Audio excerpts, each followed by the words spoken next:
కోరుకుంటున్నాం. తిరుపతిలోని ఇందిరా ప్రియదర్శిని కూరగాయల మార్కెట్ వివాదాలకు నిలయంగా మారుతోంది. ఇందిరా ప్రియదర్శిని కూరగాయల మార్కెట్ ఇది తిరుపతి నడిబొడ్డున ఉంది. ఎందరికో జీవనోపాధినిస్తోంది. కార్పొరేషన్ నేతృత్వంలో నడుస్తున్న ఈ కూరగాయల మార్కెట్కు జిల్లా నుంచే కాకుండా ఇతర రాష్ట్రాల నుంచి కూడా కూరగాయలు వస్తుంటాయి. రైతులు తాము పండించిన పంటలను తెచ్చి ఇక్కడ విక్రయిస్తుంటారు. అన్నదాతలతో పాటు వ్యాపారులు, కార్మికులు, గుత్తేదారులకు ఉపాధినిస్తున్న ఈ కూరగాయల మార్కెట్ ఇటీవల వివాదాలకు నిలయంగా మారింది.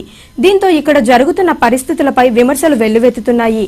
ముఖ్యంగా గుత్తేదారులు నగరపాలక సంస్థ నిబంధనలను తుంగలో తొక్కుతూ చిరు వ్యాపారులు, వినియోగదారులను ఇక్కట్లకు గురి చేస్తున్నారన్న ఆరోపణలు వినిపిస్తున్నాయి. తిరుపతి తాతయ్యగుంట గంగమ్మ ఆలయం వెనకనున్న ఇందిరా ప్రియదర్శిని కూరగాయల మార్కెట్కు వినియోగదారులు రావాలంటే భయపడుతున్నారు. అలాగే కూరగాయలు తీసుకొచ్చే వ్యాన్లు, ట్రక్కులు, లారీలు, ఇతర గూడ్స్ వాహనాల నుంచి అధిక మొత్తంలో రుసుము వసూలు చేస్తూ ఇదేమని అడిగిన వారిపై దాడికి దిగబడుతున్నట్లు అక్కడ పరిస్థితులను బట్టి తెలుస్తోంది. అసలు అక్కడ ఏం జరుగుతుందో, అక్కడ నెలకొన్న పరిస్థితులేంటో ఓసారి విందాం.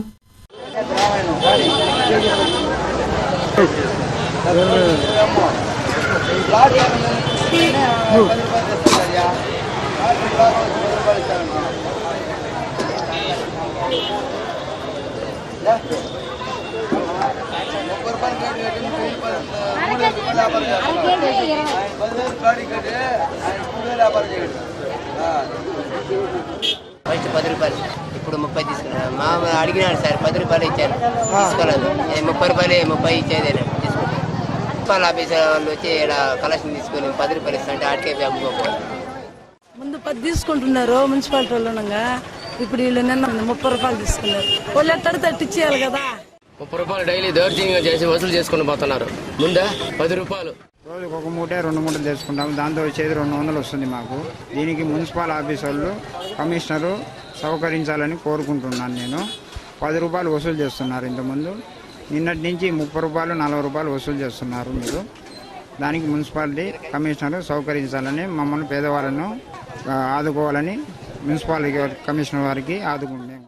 పేదవాళ్ళమైనా మేము నిన్న మొన్నంతా 10 రూపాయలు అన్నారు. ఇప్పుడు గేటుకి 30 రూపాయలు కడితే కట్టు, లేదంటే ఎత్తు 150 రూపాయలు మీరు అమ్మేట్టుగా ఉంటే అంటున్నారు. మేము పేదలు ఒక నాటికి 300 వస్తుంది, 200 వస్తుంది, 150 రూపాయలు వస్తుంది. మేము పేదవాళ్ళమే కదా. ఏం చేశారు, బిళ్ళం పెట్టుకునే వాళ్ళమని ఇంత దూరం వచ్చి అమ్ముకుంటున్నాము. గేటుకి 150 రూపాయలు, లేదా అమ్మేటికంటే 150 రూపాయలు లేదు ఎక్కువ అంటే మేము ఏం చేసేది. చూశారుగా, ఇదండి కూరగాయల మార్కెట్లో జరుగుతున్న తంతు. కూరగాయల కోసం వచ్చే వారి నుంచి, వ్యాపారుల నుంచి కార్పొరేషన్ నిర్ణయించిన ధరల కంటే అధికంగా రుసుం వసూలు చేస్తూ చట్ట వ్యతిరేకంగా నడుచుకుంటున్నారని అక్కడున్న వారు ఆరోపిస్తున్నారు.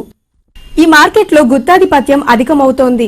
రైతులు, చిరు వ్యాపారులు స్వేచ్ఛగా వ్యాపారం చేసుకునే అవకాశం లేకుండా పోతుందన్న విమర్శలు లేకపోలేదు.